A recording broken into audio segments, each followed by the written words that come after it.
நான் பட்டிமன்ற பேச்சாளர், அதுதான் என்னுடைய அடையாளம். என்னை அறிமுகப்படுத்திய சகோதரி என் மீது இருக்கிற பெரும் கருணையின் காரணமாக என்னை ஒரு எழுத்தாளர் என்று சொன்னார். சில தவறுகளை நீங்கள் மன்னித்து விடலாம். நான் எழுத்தாளராக முயற்சி செய்து கொண்டிருக்கிற ஒரு பேச்சாளர், அவ்வளவுதான். இங்கே எதிரில் ரமணனையும் இங்கே முத்தையாவை வச்சுட்டு என்னை எழுத்தாளர்னு சொன்னீங்கன்னா எங்கள் இலக்கிய உலகத்தில் பல பேர் கொந்தளிச்சிருவாங்க.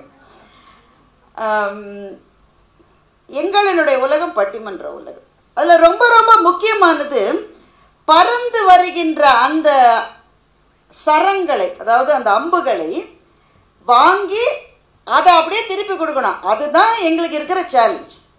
நிறைய பேர் எங்களிடம் தொடர்ந்து கேட்கிற கேள்வி முன்னாடியே ப்ராக்டிஸ் பண்ணிவிடுவீங்க தான். நான் சத்தியமாக கிடையாது. ஏன்னா நாங்கள் ப்ராக்டிஸ் பண்ணி இங்கே நாடகம் நடத்தினால் அதை கூட கண்டுபிடிக்க முடியாதவர்கள் ஆடியன்ஸு. தயாரிக்கப்பட்ட உரைக்கும் ரிஹர்சல் பண்ணி செய்கிற ட்ராமாவுக்கும் ஸ்பான்டேனியஸாக வர்றதுக்கும் வித்தியாசம் தெரியாதவர்கள் நம்முடைய ஆடியன்ஸ். அறிவார்ந்த ஆடியன்ஸ் தானே அவங்க. அதனால் அந்த இடத்துல வர்றது தான். அப்போ அப்படி பார்க்கிற போது சத்குரு அவர்களிடம் ஒரு பெண் ஒரு கேள்வி கேட்டார். அதை நான் யூடியூப்பில் பார்த்தேன். எனக்கு அந்த தர்க்கம் ரொம்ப பிடிச்சிருந்தது, அந்த லாஜிக்கு ரொம்ப பிடிச்சிருந்தது. அந்த பெண் கேட்கிறா, இது பொதுவாக நம்முடைய இளைஞர்களினுடைய பொது புத்தியில் இருக்கிற ஒரு கேள்வி. சீதையை அவ்வளவு தூரம் கஷ்டப்படுத்தினார் ராமன். அவர் எப்படி நீங்கள் ஒரு கடவுள்னு ஒரு கதாநாயகன்னு நீங்கள் ஒத்துக்க முடியும் என்பது கேள்வி. இந்த கேள்வி நிறைய நம்மை சுற்றி இருக்கிற ஒரு கேள்வி. ராமாயணத்தை முழுமையாக படிக்காதவர்கள் தான் இப்படி கேள்வியை கேட்கவும் முடியும். அதுக்கு எப்படி அவர் பதில் சொல்ல போகிறார்னு கேட்பது ஒரு இளைஞர். நாமெல்லாம் பிள்ளையா இருக்கும்போது வீட்டில் இந்த மாதிரிலாம் நாங்கள் கேள்வி கேட்டால் ஒரே ஒரு பதில், உட்காரு உட்காரு, கேட்குற நீ குன்றும், அதுதான் பதில். இப்போ இளைஞர்கள் இந்த கேள்வியை கேட்பது ரொம்ப நமக்கு தேவை. ஏனென்றால் ஒரு சபையிலே எழுந்து ஒரு கேள்வியை கேட்கிறவன் அந்த நேரத்தில் முட்டாள், அந்த கேள்வியை கேட்காதவன் வாழ்நாள் எல்லாம் முட்டாள் என்று ஒரு சீன பழமொழி சொல்லுகிறது. அப்போ அந்த குழந்தை கேட்டாச்சு. அது குழந்தைன்னு தான் எனக்கு சொல்ல வருது. அது காலேஜில் படிக்கிற ஒரு ஸ்டூடெண்ட்டுன்னு நினைக்கிறேன். அதுக்கு ஒரே சந்தோஷம், எப்படி மாட்டிக்கிட்டேன் பார்த்தியா, மாட்டிக்கினே அந்த ரேஞ்சில் கேட்குது அந்த குழந்தை. அவர் ரொம்ப சிரிப்பை அகற்றாமல் அவர் என்ன பதில் சொன்னார் என்றால், சீதையை ராவணன் தூக்கிட்டு போனது அந்த தண்டகாரண்யம் எங்கே இருக்குது, பீகாரில் இருக்குது. எங்கே கொண்டு போய், அவருக்கு புஷ்பக விமானம் இருந்தது, கொண்டு போய் இலங்கையில் வச்சுட்டார். பீகார்லேருந்து இப்போ suppose you are married tomorrow and somebody has abducted you, wouldn't you expect your husband to come and at least make an attempt to save you?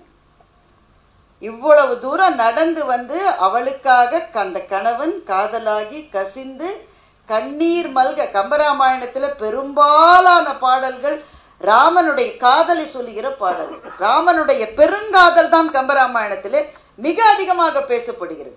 நம்ம அதை படிக்காததுனால நமக்கு என்ன இம்ப்ரெஷன் வருதுனாக்க, சீதையை ராமன் கஷ்டப்படுத்திட்டான், அப்புறம் எப்படி நல்ல தலைவர். அதுக்கு சிரிச்சுக்கிட்டே நல்ல பதில் சொன்னார். அவ்வளவு தூரம் ஒரு கணவன் உன் தேடி வந்தால் பாப்பா உனக்கு அது மகிழ்ச்சியாக இருக்காது, அவனுடைய கணவனே அப்படி வர வச்சுக்கோ, உனக்கு மகிழ்ச்சியாக இருக்காதான்னு கேட்டால் அந்த பொண்ணுக்கு என்ன பதில் சொல்கிறதுனே தெரியல. எனக்கு இதுதான் முதல் அறிமுகம். எனக்கு என்னை கவர்ந்தது அந்த லாஜிக் தான். அவர் கடவுள், அவர் என்ன செய்தாலும் சரி, அந்த மாதிரியான பதில்கள் இல்லாமல் அது எது அந்த இடத்திலே மிகச்சரியான தர்க்கவாதமோ அதை வைத்து அந்த இளம் பெண்ணுக்கு அவர் பதில் சொன்னது ஒரு பட்டிமன்ற பேச்சாளராக என்னை மிகவும் கவர்ந்தது. நம்முடைய இந்து சமயத்துக்கு 6 தரிசனங்கள் உண்டு என்று சொல்லுவார்கள். சாங்கியம், யோகம், வைசேஷிகம், நியாயம், பூர்வ மீமாம்சம், உத்தர மீமாம்சம் என்ற 6 தரிசனங்கள் இந்து சமயத்துக்கு உண்டு. இந்த மதத்துக்கு கரிக்குலமே கிடையாது, இதுக்கு டெக்ஸ்டே கிடையாதுன்றவங்களுக்கு நாம் சொல்ல வேண்டிய பதிலே இதுதான். 6 தரிசனங்கள் உண்டு. இதிலே ஒரு முறை வெறும் சம்பிரதாயங்களை சொல்லுவது, இன்னொரு முறை எதுவுமே சம்பிரதாயமே தேவையில்லை என்று சொல்லுவது. இந்த ஃபுல் ஸ்பெக்ட்ரம் இருக்கு இதில். அதிலே நியாயம் என்ற ஒரு தரிசனம் உண்டு. இந்த நியாயம் என்ற தரிசனமே லாஜிக், தர்க்கத்தின் மூலம் நிறுவுவது.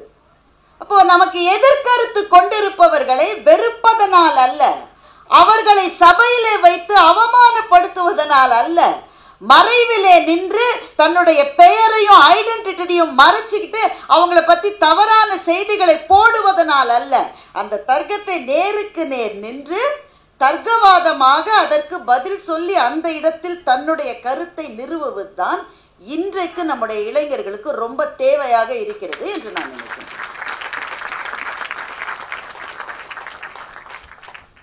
இது ரொம்ப முக்கியமானது.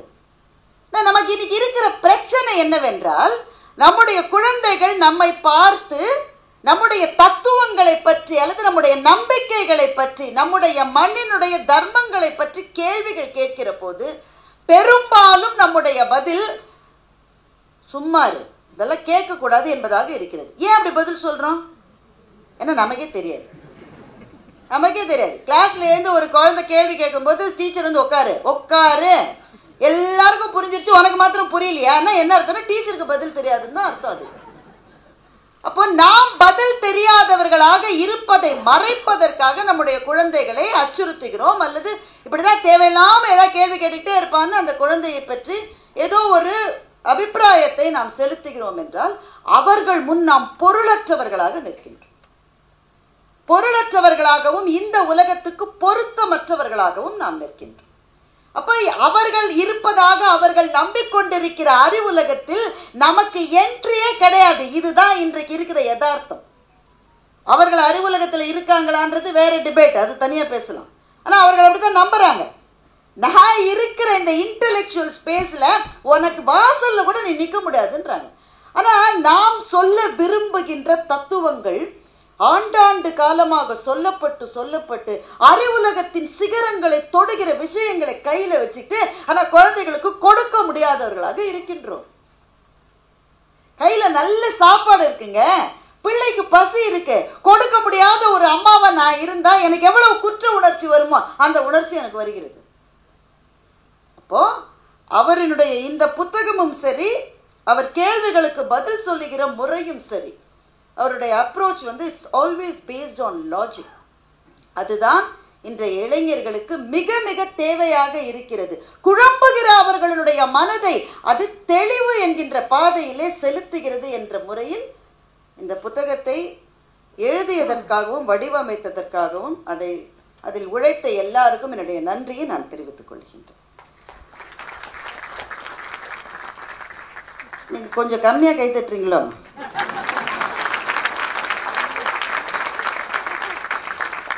இல்லை, ஏன்னா எனக்கு கைத்தட்டுறதுக்காக நான் சொல்லலை. இதை முதல்லங்க தமிழ் பெருவழியில் வருகிற புத்தகங்களை பற்றி ஓரளவு எனக்கு தெரியும் என்ற முறையில் நான் சொல்லுகிறேன். இந்த புத்தகம் அச்சிடப்பட்டிருக்கிற முறை நான் படித்த வரையில் ஒரு எழுத்துப்பிழை கூட என் கண்ணுக்கு படவில்லை. ஒரு எழுத்துப்பிழை கூட எனக்கு கண்ணுக்கு படவில்லை. படிப்பதற்கு எளிதாக, எடுத்து செல்லுவதற்கு எளிதாக இப்படிப்பட்ட புத்தகங்களை கலை நேர்த்தியோடு உருவாக்கி இருப்பதற்கு அதில் உழைத்த அத்தனை பேருக்கும் என்னுடைய பாராட்டுதல்களை நான் தெரிவித்துக் கொள்கிறேன்.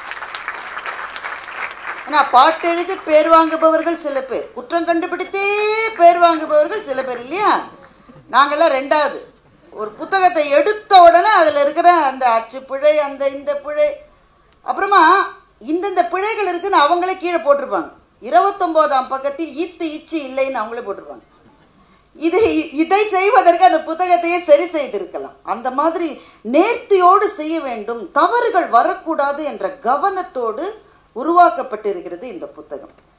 நீங்க உருவாக்குகிற எல்லா புத்தகங்களுமே ஒருவேளை அப்படித்தான் வேணும். ஆனால் இதுதான் என்னுடைய முதல் அறிமுகம் என்பதனால எனக்கு இது ஒரு பெரிய விஷயமாக தெரிந்தது. அதனால் தான் என்னுடைய முதல் பாராட்டுதல்களை இங்கே தெரிவித்துக் கொள்ள நான் விரும்புகின்றேன். இப்போ கர்மானா என்னன்ற கேள்வி எல்லாருக்கும் இருக்குங்க. என்ன இன்ட்ரெஸ்டிங்கான விஷயம் பார்த்தீங்களா? இந்த கர்மா என்பது நம்முடைய நாட்டிலிருந்து புறப்பட்ட ஒரு சொல், ஒரு வடமொழி சொல்.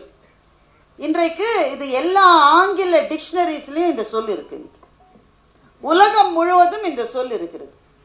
என்னுடைய அமெரிக்கன் பாஸ் வந்து why did this happen என்று சில சமயம் அவரிடம் நான் கேட்டால் this is our karma என்று பதில் சொல்லுகிறேன். எதையா தெரியும் உனக்கு? எனக்கே தெரியாதுயா. ஆனால் இந்த சொல் இன்றைக்கு உலகம் முழுக்க இருக்கிற சொல். கர்மா இஸ் a boomerang என்று சொல்லாத இளைஞர்களே இன்றைக்கு கிடையாது.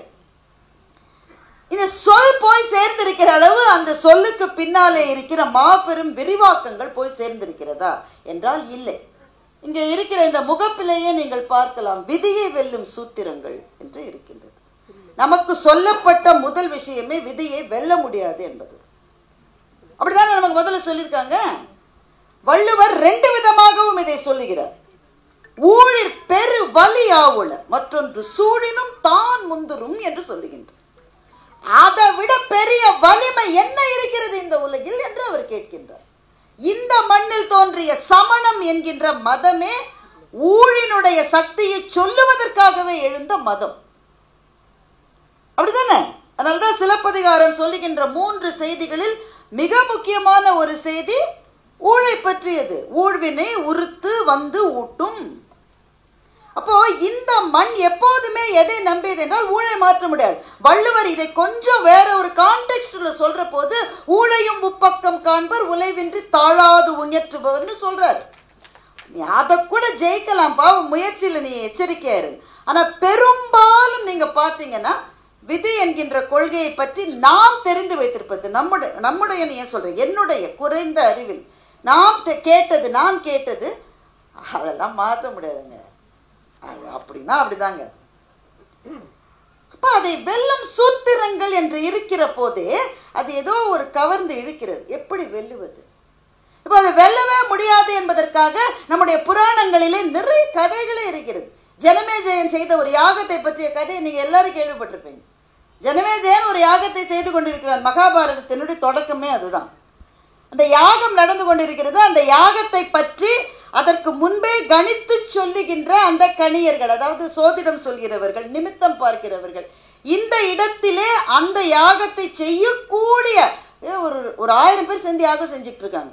செய்யக்கூடியவர்கள் யாரோ ஒருவர் இந்த இடத்திலேயே மரணம் அடைவதற்கு வாய்ப்பு இருக்குன்னு சொல்றாங்க. உடனே இவன் பதறிட்டான். இவன் தான் மன்னன், இவன் தான் யாகத்தை செஞ்சுட்டு இருக்கான். யாகம் நடக்கிற இடத்துல அதை செய்கிற கூட்டத்தில் இருக்கிற ஒருத்தர் இருந்துட்டாருன்னா அது பெரிய அபசகுனம். அது இந்த யாகம் முற்று பெறாது. அதனால ரொம்ப எல்லாம் அப்படி எச்சரிக்கையா எல்லாம் பார்த்து வச்சிருக்காங்க. ஒவ்வொரு இடத்துலையும் எல்லா ஃபயர் ட்ரில் எல்லாம் பண்ணிட்டாங்க. ஃபர்ஸ்ட் எந்த பிரச்சனையும் வராம அந்த அதில் உட்கார்ந்து அந்த நெருப்புக்கு அந்த நெய்யை ஊற்றி கொண்டிருக்கிற ஒரு பெரியவர் லேசா கண் அசந்துட்டார். இப்போ உங்கள சில பேருக்கு அப்படி இருக்கு இல்லையா? இந்த அம்மா எப்போ முடிக்கும்? சில பிள்ளைகள்லாம் கூட்டிகிட்டு சில பேர் வந்திருக்கீங்க. உங்களுக்குலாம் என்னுடைய இருக்கை கூப்பிய வணக்கங்க. சொந்த செலவில் மவுண்ட் ரோடில் உங்களுக்குலாம் செலவு வைக்கணும். எங்கேயுமே வரமாட்டேங்குது பிள்ளைங்க. கற்பகாம்பா மெஸ்ஸில் தோசை வாங்கி தரேன்னு சொல்லி அநேகமாக கூட்டிகிட்டு வந்துருப்பீங்கன்னு நினைக்கிறேன். பிள்ளைகளெல்லாம் வர உட்காந்து இப்போ சொரண்டு இந்த ஆண்டி எப்போ முடிப்பாங்க? அவருக்கு லேசாக கண்ணு சொக்குது. அவர் கண்ணு சொக்கிற போது ஜனமேஜயன் பார்த்துட்டு இருக்கான். அவனுக்கு பக்கு பக்குன்னு இருக்கு. இவர் கண்ணு சொக்கி நெருப்புகள் அந்த யாக அக்னியில விழுந்துட போறாருன்னு சொல்லிட்டு அவர் என்ன பண்றாரு, அந்த தர்பை இருக்கும்ல அதால அவருடைய அதாவது எழுப்புறதுக்கு, அது இந்த கிளாஸ்ல தூங்குறவன் எழுப்புறதுக்கு பின்னாடி இருக்கிறவன் என்னென்ன டெக்னிக்லாம் பண்ணுவான் அது மாதிரி அதை தொட்டா அவர் எழுந்திரிச்சிருவாருன்னு. அவருடைய நேரம் பாருங்க. அந்த நேரம் பார்த்தா அவருக்கு ஒரு கனவு வருது. அவர் அங்கே உட்காந்து தூங்கிட்டு அதில் ஒரு கனவு வருது. அந்த கனவுல ஒரு சிங்கம் அவரை துரத்துது. ஒரு ஓடுன்னு ஓடார். சிங்கம் துரத்து சிங்கம் பக்கத்தில் வந்துருச்சு. அந்த கனவுல உச்சக்கட்ட கிளைமேக்ஸ். அப்படி காலை தூக்கி அவருடைய முதுகுல சிங்கம் வச்சிருச்சு. அந்த நேரம்னு பார்த்து இந்த குச்சி அவர் முதுகுல இவர் வைக்கிறார். சிங்கம் தான் அந்த முதுகுல கால் வச்சிருச்சுன்னு ஐயோன்னு குதிச்சு அந்த நெருப்புல விழுந்துட்டார் என்று ஒரு கிளைக்கதை. இது மகாபாரதத்தில் வியாசர் எழுதியதாக எனக்கு தெரியவில்லை. ஒரு கிளைக்கதையில் இது சொல்லப்படுகிறது. இந்த கதைகளை மாதிரி நிறைய கதைகளை நம்ம கேட்டிருக்கோம். நீ விதின்னு ஒன்று இருந்தால் அதை ஒன்றால் மீறவே முடியாது என்றுதான் சொல்லி வருகிறார்கள். அப்போது விதியை வெல்லும் சூத்திரங்கள் என்று இவர் எப்படி சொல்லுகிறார் என்பதுதான் இந்த புத்தகத்தில் நம்மை இழுக்கின்ற இன்குவிசிட்டிவா நம்ம இருக்கோம். ஏன்னா என்ன என்ன என்ன என்று தேடுகிற மனது இல்லாத வாழ்க்கை என்பது பாலை நில வாழ்க்கை. வள்ளலார் சொல்றாரு, தனித்திரு, பசித்திரு, விழித்திரு. 3 சொல்றாரு. ரொம்ப முக்கியமானது விழித்திரு. விழித்திரு தூங்காம என்ன முழிச்சிட்டாரு அது கிடையாது. பி இன்குவிசிட்டிவ். இது எதனால அந்த கேள்விகள் தான் வாழ்க்கையை சுவாரஸ்யமாக்குகிறது. அப்போ விதியை வெல்ல முடியும் என்று இவர் இந்த புத்தகத்திலே சொல்லுகிறாரா என்ற கேள்வியோடு இந்த புத்தகத்துக்குள்ளே நுழைந்தால் பல ஆச்சரியங்கள் காத்திருக்கின்றன. எல்லாவற்றையும் மிக விவரமாக சொல்ல முடியாது. அதில் ரொம்ப மனதை கவர்ந்து அவர் சொல்லுகிற டெக்னிக்கை நான் கடைசியாக சொல்ல போகிறேன். அதுக்கு முன்னாடி சின்னதாக என்னை கவர்ந்த சில விஷயங்கள். ஒன்று, அவருடைய வாழ்க்கையே ஒரு அட்வென்ச்சர், அதை தேடி போகிற வாழ்க்கை மாதிரி தான் இருந்திருக்கு. அதை பற்றி நான் முழுமையாக படித்ததில்லை. ஆனால் இதில் ஒரு சம்பவம் சொல்கிறாரு. ஆடி பொன்னனம் அவர் சிறு பிள்ளையாக இருந்தபோது 12-13 வயசில் இருந்தபோது ஒரு நாகப்பாம்பை பிடிச்சி அவருடைய ரூமில் அவருடைய படுக்கைக்கு பக்கத்தில் ஒரு கண்ணாடி ஜாடியில் வச்சு வளர்த்து வந்திருக்காரு. 12 அடி பாம்பு. அந்த பாம்பை வச்சிருக்காரு. ஆனால் அவங்க அப்பா அம்மாவுக்கு தெரியாமல் அதை வச்சிருக்காரு. இப்போ ஒரு நாள் புஷ்ஷுன்னு அது ரொம்ப சத்தம் போட்டிருக்கு. இவர் வீட்டில் இல்லாதப்போ அப்பா அம்மா அதை பார்த்து பதறி ஏறி ஒருத்தர் ஸ்டூலில் நிற்கிறாரோ, ஒருத்தர் சேரில் நிற்கிறாரோ. அந்த பாம்பை வெளியில் கொண்டு வந்துட்டாங்க. அந்த நேரம்னு பார்த்து பக்கத்தில் இருக்கிற ஸ்கூல் வீட்டுக்கு பிள்ளைங்க எல்லாம் சூழ்ந்துருக்கு. எல்லாம் ஒரே பதற்றம், ஒரே இது. இவர் அப்போ தான் சைக்கிளில் வந்துட்டு இருக்காரு. போன டின்னு கட்டிடுவாங்க போல இருக்கு அப்படின்னு அவர் எழுதலை. நான் நினைக்கிறேன்னா இந்த பாம்பை ஒரு பிள்ளை வீட்டில் வச்சு 12 வயசு பிள்ளை வளர்த்தா அப்பா அம்மா என்ன செய்வாங்கன்னு நான் யோசிச்சு பார்க்குறேன். இப்போ இவருக்கு இந்த சம்பவத்தில் முதல்ல தோன்றியது என்னன்னா எஸ்கேப், அப்படிதான் நமக்கு தோணும். ஆனால் அவருக்கு தோன்றியது அந்த பாம்பை தான் இழந்து விடக்கூடாது என்று அவருக்கு தோன்றியது. பாம்பு என்னுடைய நண்பன் என்று எழுதுகின்றார். எப்படித்தான் அப்பா அம்மா வளர்த்தாங்க எனக்கு தெரியல. அப்போ என்ன செஞ்சிருக்காரு, அந்த சைக்கிளை ஓட்டிக்கிட்டே அங்கே இவர் நிற்கலைன்னா நின்னா பிடிச்ச அடி. அதனால் ஓட்டிக்கிட்டே அந்த இடத்துக்கு வரும்போது குனிஞ்சு அந்த பாம்பை கையில் எடுத்துக்கிட்டு சைக்கிளோடு அப்படியே போயிருக்காரு. படித்த போது எனக்கு அது ரொம்ப பிரமிப்பாக இருந்தது. அந்த சம்பவத்தை தன்னுடைய அட்வென்ச்சரை பற்றி சொல்கிறதுக்காக அவர் எழுதுகிறார். அவர் எதற்காக எழுதுகிறார் என்றால், எல்லாருக்கும் அந்த பாம்பு என்றால் ஒரு பயம், அது நம்மளை கொத்திருமோன்ற ஒரு அச்சம், அதிலிருந்து விலக வேண்டும் என்கின்ற ஒரு தாக்கம் இருக்கிற போது, எனக்கு அந்த பாம்பு ஒரு நண்பரை போலவும் உற்ற துணைவன் போலவும் இழந்துவிடக்கூடாத ஒரு உறவு போலவும் எனக்கு ஏன் தோன்றியது என்று ஆரம்பிக்கின்றார். இதைத்தான் அவர் என்னன்னு எக்ஸ்பிளைன் பண்றாருன்னா வாசனா என்று எக்ஸ்பிளைன் பண்ணுறார். ஒரு வாசனை இருக்கிறது. வாசனைனா நறுமணம் கெடுமணம் அந்த வாசனை இல்லை, அரோமா பேட் ஓடர் அது கிடையாது. வாசனை என்பது இந்த உலகத்தில் நாம் செய்கிற ஒவ்வொரு செயல்களுக்கும் ஏதோ நம்மை சுற்றி ஒரு இம்ப்ரெஷனை நம்ம விட்டுட்டு போறோம்னு அவர் சொல்றார். நம்மை சுற்றிய ஒரு பதிவு இருக்கிறது. நாம் சொல்லுகிற ஒவ்வொரு வார்த்தைக்கும் அந்த பதிவு இருக்கிறது. நாம் எண்ணுகிற ஒவ்வொரு, முத்தைய ரொம்ப அழகா சொன்னார், 4 கொலை பண்ணவனை விட 5வது பண்ணணும்னு நினைச்சவனுக்கு வினை அதிகமாயிருதுன்னு ரொம்ப அழகா சொன்னார். அது அப்பெல்லாம் நம்முடைய வினையை நினைச்சு பார்த்தா பயமா இல்லை நமக்கு? இந்த மாதிரி அதிர்ச்சிகரமான விஷயங்களை மேடையில் சொல்லாதீர்கள் முத்தைய. நாங்க ஈபி கோல அதுக்கு தண்டனை இல்லை, அந்த ரேஞ்சில் நாங்க சந்தோஷமா இருக்கோம். நாங்க இப்ப எல்லாத்துக்குமே பதிவு இருக்கு. நாம அவர் என்ன சொல்றாரு தெரியுமா, கர்மனா என்னன்ற கேள்விக்கு அவர் என்ன பதில் சொல்லுகிறார் என்றால், it is too complex. It's too complex. அதுல எத்தனை பிறவிகளினுடைய படிமங்கள் அதுல இருக்கிறது. அதுதான் அவனுடைய வாசனை. நீ விட்டு போறது, நீ பேசினது, நீ சொன்னது, நீ செஞ்சது, நீ செய்யாதது, செய்தக்க அல்ல செய்யக்கெடும், செய்தக்க செய்யாமையானும் கெடும்னு வள்ளுவர் சொன்னார். நான் ஒன்று செய்யவே இல்லைப்பா, நான் சும்மாவே இருக்கேன், எனக்கு ஒரு வினையும் கிடையாதுன்னு ஒரு ஆள் சொன்னா அவன் முட்டாளம். ஏன்னா செய்ய வேண்டிய வேலைகளை செய்யாமல் இருப்பதும் கூட அவனுடைய கர்மாவுக்கு லிஸ்ட்டை ஏற்றிடும். சும்மா இருக்கேன், ஒன்றுமே கிடையாது, அப்படியே இருக்கேன், என் பிறவி முடிஞ்சிருச்சுன்னா முடியாது. நீ செய்ய வேண்டிய வேலைகளை செய்யாமல் இருப்பதனால் many a time we are just observers. குர்ச்சரந்தா சொல்லுகின்றார், the violence of the minority and the silence of the majority, இந்த ரெண்டுத்தையும் பார்த்தா silence of the majority is worse than the violence of the minority என்று குர்ச்சரந்தா சொல்லுங்க. நான் எதுவுமே செய்யல, யாருக்கு என்னால பிரச்சனை இல்லை. உன் கண்ணு முன்னாடி ஒரு தப்பு நடக்கிறது, நான் எதுவுமே செய்ய மாட்டேங்க, வினை ஜாஸ்தியா இருந்தா நான் விரும்பல, நீ சும்மா இருந்தா அதுலயே அவனுக்கு வினை ஜாஸ்தி ஆகுன்ற. அப்ப நீ செஞ்சது, செய்ய வேண்டியதை செய்யாமல் இருந்தது எல்லாம் சேர்ந்து உன்னுடைய வினையை அதிகரித்து கொண்டே போகிறது.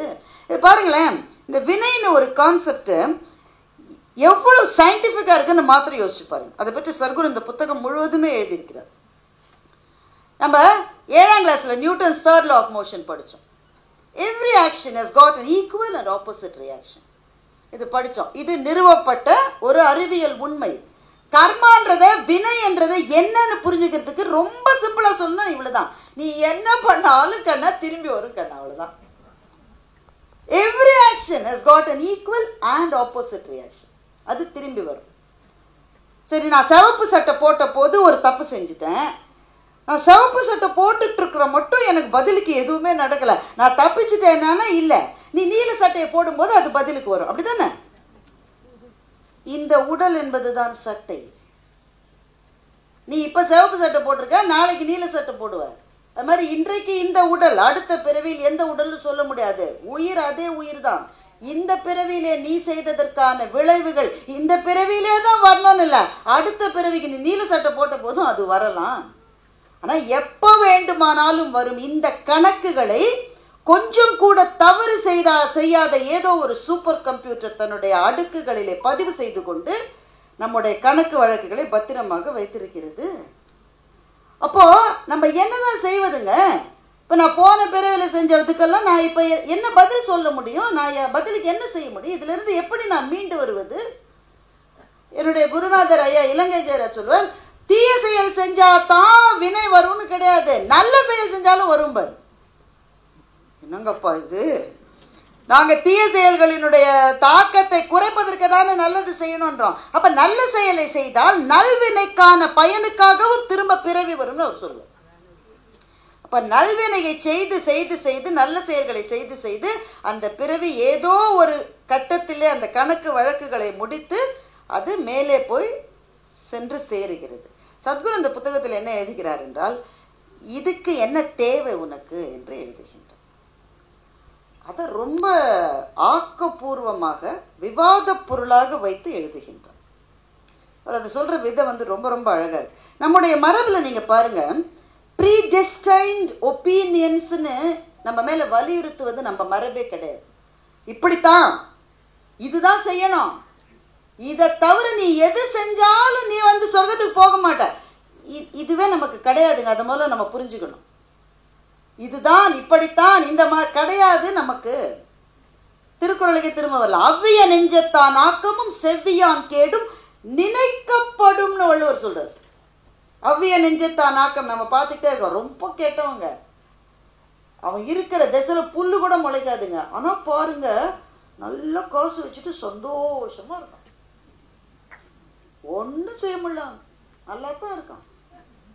நாங்களும் எவ்வளவோ நினைச்சு பாக்குறோம், இவனுக்கு ஏதாவது ஆகாதான், ஒன்னும் ஆக மாட்டேன், கல்லு மதி.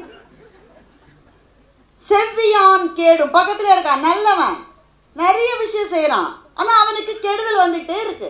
இந்த உலகத்துல இதை பாக்குறல தான் அவர் சொன்னாரு, இன்னாதம்மை இவ்வுலகம் என்று அதைத்தான் சொன்னான். இந்த உலகத்துல நல்லதுன்றது ரொம்ப கிடையாது. இன்னாதம்மை இவ்வுலகம் அவ்விய நெஞ்சத்தான் ஆக்கமும் செவ்வியான் கேடும். வள்ளுவர் ஈஸியா சொல்லியிருக்கான், அவன் விதினாலன்னு சொல்லியிருக்கலாம், உன்னுடைய வினை பயன்னு சொல்லியிருக்கலாம். ஆனா வள்ளுவர் சொல்றாரு, it will be debated eternally என்று சொல்லுகின்றார். அவ்விய நெஞ்சத்தான் ஆக்கமும் செவ்வியான் கேடும் நினைக்கப்படும். தலைமுறைகள் தாண்டி இது விவாதிக்கப்படும். அந்த விவாதத்தினுடைய ஒரு மைல்கல் தான் இந்த புத்தகம் என்று நான் சொல்லுகின்றேன்.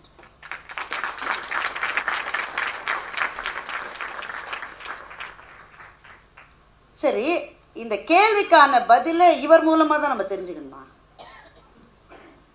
நம்ம இளைஞர்கள் கேள்வி கேட்பாங்க, நான் முதல்ல சொல்லிட்டேன். அப்ப தர்ம சங்கடமான கேள்விகளை நம்ம சந்திச்சுதான் ஆகணும். There's no escape from questions. அப்ப இது எதுக்கு? இதுதான் இல்லை. ஆனால் இந்த மாதிரியான சிக்கல்களுக்கு பதில் தேடுவதற்கு ஒரு குருவினுடைய துணை அவசியம், மிக அவசியம். தெளிவு குருவின் திருவடிவு காண்டல், தெளிவு குருவின் திருநாமம் கேட்டல், தெளிவு குருவின் திருவார்த்தை திருநாமம் செப்பல், தெளிவு குருவின் திருவார்த்தை கேட்டல், தெளிவு குருவின் திரு உரு சிந்தித்தல். குரு மூலமாகத்தான் கிடைக்கும். மாதா பிதா குரு தெய்வம் என்பது எதற்கு? மாதா பிதா கூகுள் தெய்வம் போதாதா என்று நம்முடைய குழந்தைகள் கேட்கிறார்கள். கூகுளே ஒண்ணுமே இல்லைங்க, சாட் ஜிபிடி டவுன்லோட் பண்ணி பாருங்க. நான் இந்த நிகழ்ச்சிக்கு வரதுக்கு முன்னாடி எனக்கு ஒரே கன்ஃபியூஷன், ஏன்னா இந்த மேடையில் என்ன பேசுவது, நம்ம ஏரியாவே வேற ஏரியாவாச்சு, இங்கே வந்த பிறகு நம்ம ஏரியா உள்ள வரதான் முத்தியா சொல்லிட்டா என்ன செய்யறது, அவ்வளோ யோசிச்சுட்டு ChatGPTயில் நான் கேட்குறேன், if Bharathi Baskar is invited for a programme about a book written by Sadhguru, what will she speak என்று நான் ChatGPT கேட்குறேன். 340 வார்த்தையில் பதில் சொல்லிடுறேன். அதை நான் பேசலை, அது வேறு விஷயம், ஏன்னா அதை படிக்கிற அளவு எனக்கு நேரம் இல்லை. நான் என்னென்ன பேசக்கூடும் என்று அது சொல்லுகிறது. அப்போது இது இருக்கிற போது குரு எதுக்குன்னு நம்ம இளைஞன் கேட்டால் அந்த கேள்வி நீங்கள் இக்னோர் பண்ணிட முடியாது தானே. அப்போ அதற்கு ஒரே ஒரு பதில் தான், அதை சத்குருவே சொல்லுகின்றார். நீங்கள் ஹீராமண்டி நிறைய பேர் பார்த்துருப்பீங்க. அந்த காலத்து கோர்டிசான்ஸ் அவங்களுக்கு ரொம்ப ஸ்பெஷாலிட்டியே என்னென்னா, அவர்களே நகைகளை வடிவமைப்பார்கள். அந்த சில நகையெல்லாம் நீங்கள் பார்த்தீங்கன்னா ரொம்ப காம்ப்ளிகேட்டடாக இருக்குமா. அவங்க ஒரு பெரிய ஆரம் போட்டிருக்காங்கன்னு வச்சுக்கிங்களேன், கழுத்திலிருந்து ஆரம்பித்து கால் மட்டும் சரம் சரம் சரமாக அந்த ஆரம் இருக்குமா. இப்போது அந்த நகையை கழட்டணும்ல, அவங்க சாப்பிட்றாங்க, குளிக்கிறாங்க, தூங்குறாங்க, அதுக்கு கழட்டணுன்னாக்க அதை எடுக்கிறது எப்படின்னு யாருக்குமே தெரியாதான். ஐயோ இவ்வளவு சரமாக இருக்கே, ஒவ்வொரு சரமாக எடுத்தால் அது வரவே வராதான், திரும்ப திரும்ப திரும்ப சிக்கலில் போய் மாட்டிக்கும். சில சமயம் இந்த வயசான தாத்தா பாட்டிக்கு அவங்களுக்கு ஃபோன் ஆப்ரேட் பண்ண தெரியாது, அதையே எல்லாமே போயிருச்சுடாம்பா. அந்த தாத்தா வந்து இருங்க தாத்தா அப்படின்னு தொடுவோம், உடனே சரி எல்லாம் திரும்பி வந்துடும், அப்படி தானே. அது மாதிரி அவ்வளவு பெரிய சிக்கலான நகைக்கான சூட்சுமம் எங்கே இருக்குன்னா, சத்குரு சொல்கிறார், ஒரு சின்ன ஸ்க்ரூ ஒன்று இருக்குமா, அதை எடுத்துட்டிங்கன்னா அந்த நகை அப்படியே விழாமல் விரியாமல் கைக்கு வந்துடுமா. இது காளையார் கோயில் ரதம் என்று கோவி மணிசேகரன் ஒரு கதை எழுதியிருந்தார். காளையார் கோயில் ரதத்தை அந்த ஒரு ஆசாரி ஒருவர் செய்து முடித்த பிறகு அந்த ரதத்தினுடைய வெள்ளோட்டத்துக்காக மருது சகோதரர்கள் வருகிறார்கள். அந்த தேரை அவங்க தள்ளுறாங்க, தள்ளவே முடியல. 100 பேர் வச்சு தள்ளுறாங்க, தள்ள முடியல. 1000 பேர் வச்சு தள்ளுறாங்க, தள்ள முடியல. அந்த தேரை செய்த அந்த கலைஞர் அவர் வந்து ஒரு சின்ன ஆணி அதுலேருந்து எடுத்தாலும் தேர் நகர்ந்ததான். அப்போ மிகப்பெரிய சூட்சுமங்களுக்கான பதில் மிக மிக சிறிய இடங்களிலே இருக்கிறது. அப்போது குருவினுடைய துணை ஏன் தேவைன்னா, this is a very complex topic. நம்ம அதில் போனாக்க இதற்கு நம்மால் விட தேடவே முடியாது. இதற்கு தேவை குருவினுடைய அருள், குருவினுடைய வழிகாட்டல் இருந்தால்தான் இந்த மாதிரியான சிக்கலான பயணங்களுக்கு நமக்கு விடை கிடைக்கும். அதனால் முதல் விஷயம், you have to go back to your roots. குருவினுடைய துணை இருந்தால்தான் இந்த மாதிரியான சிக்கலான விஷயங்களுக்கு நாம் போக முடியும். இந்த புத்தகம் குரு நேரடியாக சொல்லுகிற ஒரு அனுபவத்தை உங்களுக்கு கொடுக்கும். ஆனால் முழு மனசோடு அதை படிக்கணும், முழு மனசோடு படிக்கணும். ஒரு கதை சொல்லுவாங்க, பிரம்மச்சரியத்தில் எப்படி பிள்ளைகள் படிக்கணுன்றதுக்கு. ஒரு பையனை கொண்டு போய் 7 வயசில் சேர்த்துட்டாங்க, 14 வருஷம் குருகுலத்திலே இருந்து படித்தான். 14 வருஷம் படித்த பிறகு அங்கேயே தான் சோறு, அங்கேயே தூக்கம், குரு சொல்கிற வேலையை செய்யணும், அவர் சொல்லிக் கொடுக்கறத கற்றுக்கணும். ஒரு நாள் அந்த அம்மா சாம்பாரோ கீரை கூட்டோ ஏதோ ஒன்று போட்டிருக்கு, அதை சாப்பிட்டுட்டு குரு பத்தினி அவர்களே ஒரு சிறு விஷயம், என்ன தம்பி இன்றைக்கு விளக்கெண்ணெயில் நீங்கள் செய்து விட்டீர்கள் என்று நினைக்கிறேன், ரொம்ப கசப்பாக இருக்கு. அந்த அம்மா என்ன சொல்லிச்சு, நான் வீட்டுக்காரரை கூட்டிகிட்டு வரேன்னு போயிடுச்சு. குரு வந்தார், என்னன்னு கேட்டார். இல்லை குரு, நான் தான் இதை சாப்பிட்டேன், இது கசப்பாக இருக்குது, இன்றைக்கி அம்மா தவறுதலாக விளக்கெண்ணியை பயன்படுத்திட்டாங்கன்னு நினைக்கிறேன்.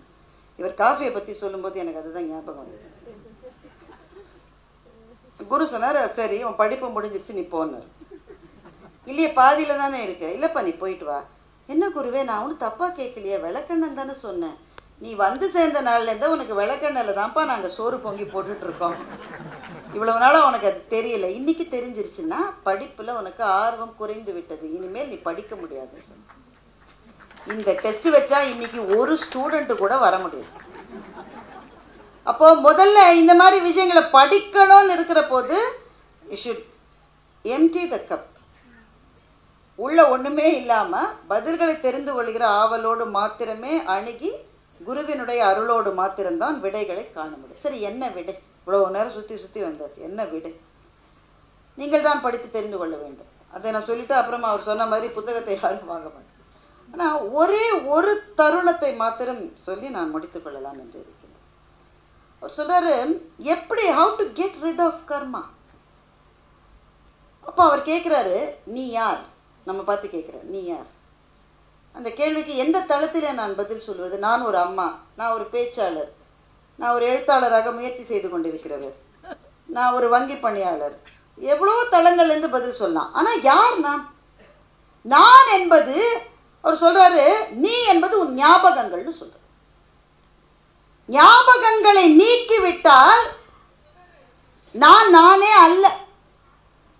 கொஞ்சம் ப்ரொஃபவுண்டா இருக்குது இல்லை?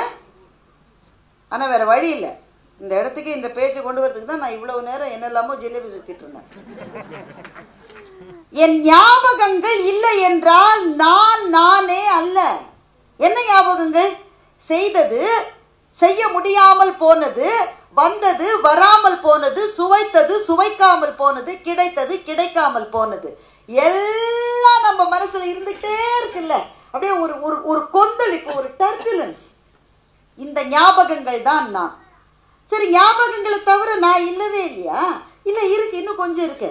ஞாபகங்கள் அல்லது கனவுகள். நீ இங்கேயே இருந்துட்டு அடுத்த வருஷம்டா மச்சான் நான் ஒரு வீடு கட்டி அதுல போய் அடுத்த வருஷம் இருப்போமா? ஆனா நம்முடைய கனவுகள் பிரம்மாண்டமானவை. நாளைக்கு என்ன செய்ய போறோம்? இப்ப வீட்டுக்கு போய் பரோட்டா செய்யணும்னு எவ்வளவு பேர் காத்துக்கிட்டு இருக்கீங்க? ரெடியா இருக்கு, மாவு ஊற வச்சுட்டு வந்திருக்கு நிறைய பார்ட்டி. அடுத்தது என்ன செய்ய போறோம்? இரவு என்ன, நாளைக்கு என்ன, நெட்ஃபிளிக்ஸ்ல நாளைக்கு என்ன படம் பார்க்க போறோம், அடுத்த வாரம் என்ன செய்ய போறோம், அடுத்த வருஷம் என்ன செய்ய போறோம், 10 வருஷம் கழிச்சு என்ன. இந்த ஞாபகங்கள் கனவுகள் இரண்டையும் நீக்கிவிட்டால் நான் என்ற ஒரு தத்துவமே கிடையாது என்றவர் எழுதுகிறார். சொல்லிட்டு அவர் நம்ம பார்த்து சிரிக்கிறார். எவ்வளவு முட்டாள்தனமா இருக்குல்ல இது. உன்னுடைய ஞாபகங்களும் உன்னுடைய கனவுகளும் தான் நீ என்றால் அந்த ரெண்டுமே உன் கையில இல்லையே. உன்னுடைய ஞாபகங்கள் முடிஞ்சு போயிடுச்சு, எல்லாம் எவ்ரிதிங் இஸ் ஓவர். நீ வச்சு பார்த்துட்டு இருக்கலாம், ஆனா அது முடிஞ்சு போயிடுச்சு. இந்த உலகத்துல எது நின்றது? எந்த ஞாபகம், எந்த நினைவு நின்றது? எல்லாவற்றையும் காலம் என்கின்ற மகா அசுரன் தன்னுடைய வாயிலே போட்டு முழுங்கி விட்டான். பெரும் அரசர்கள் எங்கே? பெரும் செல்வந்தர்கள் எங்கே? யாருமே கிடையாது. அப்போ உன்னுடைய ஞாபகங்கள் என்பது கொஞ்சம் கூட யதார்த்தம் கிடையாது, முடிஞ்சு போச்சு. உன்னுடைய கனவுகள் அதே மாதிரிதான். நடக்குமா நடக்காதுன்னு உனக்கு எப்படி தெரியும்? அடுத்த நிமிஷத்துக்கு 1,00,000 சாத்தியங்கள் இருக்கிறது என்று இந்த புத்தகத்தில் எழுதுகிறார். அடுத்த நிமிஷத்துக்கு 1,00,000 சாத்தியம், என்ன வேணா நடக்கலாம், என்ன வேணா நடக்கலாம். அப்போ நீ யார்? முடிந்து போய்விட்ட ஞாபகங்கள் ஒரு பக்கம், சாத்தியமா சாத்தியம் இல்லையா என்று தெரியாத கனவுகள் ஒரு பக்கம். இந்த ரெண்டுத்தையும் சுமந்துக்கிட்டு நீ வாழுகிற இந்த வாழ்க்கையில் உனக்கு இருக்கிற பெரிய பேகேஜே இந்த கர்மா தான். நீ என்ன செய்ய போறாத? அதுல இருந்து அதை இறக்கி வைக்க முடியுமான்னு அவர் என்ன சொல்றாரு, இறக்கி வைக்கணும்னு ஏன் நினைக்கிறன்னு கேட்கிறேன். இதுதான் எனக்கு ரொம்ப இன்ட்ரெஸ்டிங்கான. நாம் இதுவரை படித்தது எல்லாமே இறக்கி வைக்கணும்ன்றது தான். இறக்கி வைக்கணும் நினைக்கிறேன். ஒரு உதாரணம் சொல்றாரு. அவருக்கு ஒரு நண்பராம். அந்த நண்பர் போய் ரொம்ப ஆசைப்பட்டு இராணுவத்துல சேர்ந்துட்டார். சேர்ந்த பிறகு அவருக்கு என்ன வேலை கொடுத்துருக்காங்கன்னா சென்ட்ரி வேலை. ஒரு வாசலில், ஒரு அலுவலகத்தின் வாசல்ல ஒரு பெரிய துப்பாக்கி வச்சுட்டு காவல் காக்கிற வேலை அவருக்கு. அந்த ஆளால அந்த துப்பாக்கி தூக்கவே முடியல. உடனே போய் அந்த மேஜர் ஜெனரலை பார்த்து கேட்குறாரு, ஐயா இந்த இடத்துக்கு எந்த ஆபத்துமே கிடையாது தானே? கிடையாது. அப்போ எதுக்கியா நான் துப்பாக்கியோடு நிற்கணும்? வேணா சும்மாவே நிற்கிறேன்னு கேட்குறாரு.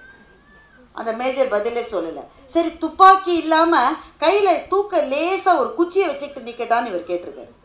அவர் அதுக்கும் பதில் சொல்லலை. என்னங்கய்யா எதுக்குமே பதில் சொல்ல மாட்டேங்க, என்னால் தூக்க முடியலையா? இந்த துப்பாக்கி கனமாக இருக்குன்னு நீ நினைக்கிறல்ல, அந்த துப்பாக்கியே உன்னில் ஒரு பகுதின்னு நினச்சி பாருன்னு அந்த மேஜர் சொல்லியிருக்காரு. இந்த ஒரு சின்ன விஷயம் அந்த அந்த ஆர்மிக்காரனுடைய மனசில் அப்படியே ஒரு பெரும் வெடிப்பு மாதிரி பதிஞ்சிருக்கு. மற்றவங்க எல்லாராலையும் தூக்க முடியாது, துப்பாக்கியை தூக்கிட்டு மணிக்கணக்காக நின்று இருக்காரு. என்ன நடந்தது? அவருக்கு உடம்புல ஸ்ட்ரென்த் ஜாஸ்தி ஆயிடுச்சா? இந்த பிடி வரம், உன்னுடைய பலம் ஜாஸ்தி இல்லை, துப்பாக்கி வெயிட் குறைஞ்சதா? இல்லை. அதே துப்பாக்கி, அதே வெயிட்டு, மனநிலையில் ஒரு சிறு மாற்றம். இந்த துப்பாக்கி என்னிலிருந்து வெளிப்பட்டது, என்னிலிருந்து வேறானது நினைச்சதுதான் எனக்கு வலிக்குது. இது எனக்குள் ஒன்று என்று நினைக்கிற போது வலிக்க மாட்டேங்குது. நாம் தூக்கி சுமைக்கிற எல்லா சுமைகளுக்கும் இது ஒன்றுதான் மருந்து. எவ்வளவு சுமையை தூக்கிட்டு இருக்கோம்ல, பல பேருக்கு உடல்ல பிரச்சனை, அது விதிவசத்தினால் நடந்ததுன்னு மகாகவி பாரதி சொல்ற. தமிழர்கள் பல பேர் ஈரத்திலே இருக்கிறார்கள், பல பேருக்கு காய்ச்சல் அடிக்கிறது. ஏனடா என்று கேட்டால் விதிவசம் என்று சொல்லுகின்றான். அறிவில்லாதவர்களுக்கு விதி இப்படித்தான் இருக்கும் என்பதுதான் இறைவனுடைய முடிவு என்று பாரதி சொல்லுகின்றார். அப்போ நமக்கான பிரச்சனைகளை சத்குரு என்ன சொல்கிறார் என்றால், இது எதுவுமே வெளியிலிருந்து வரவில்லை, you are designing your own karma என்று சொல்லுகின்றார். நீ செய்வதுதான். இப்போ அந்த ஞாபகங்களும் கனவுகளும் இல்லாத இது ரெண்டுத்துக்கும் நடுவுல ஒரு மில்லி செகண்ட் இருக்கு பாருங்க, அதுதான் உங்க நிகழ்காலம். அந்த நிகழ்காலத்தில் விழிப்புணர்வோடு இருக்கிறீர்களா என்று நம்மை பார்த்து கேட்கின்றார். அப்படி ஒவ்வொரு நிமிடத்தையும் விழிப்புணர்வோடு இருக்க நீங்கள் பயின்றால் உங்களுடைய கர்மா என்ற பேக் உங்களுக்கு ஒரு சுமை இல்லை, அது ஏறாது, அது இறங்காது, அதை நீங்கள் அதோடு வாழ நீங்கள் பழகி விடுவீர்கள் என்று சொல்லுகிறார். Really profound. இப்போ பாருங்களேன், இந்த அவையில் எவ்வளோ பேர் இருக்கீங்க, என்னுடைய பேச்சை தான் நீங்களாம் கேட்குறீங்கன்னு ஒரு நம்பிக்கை எனக்கு.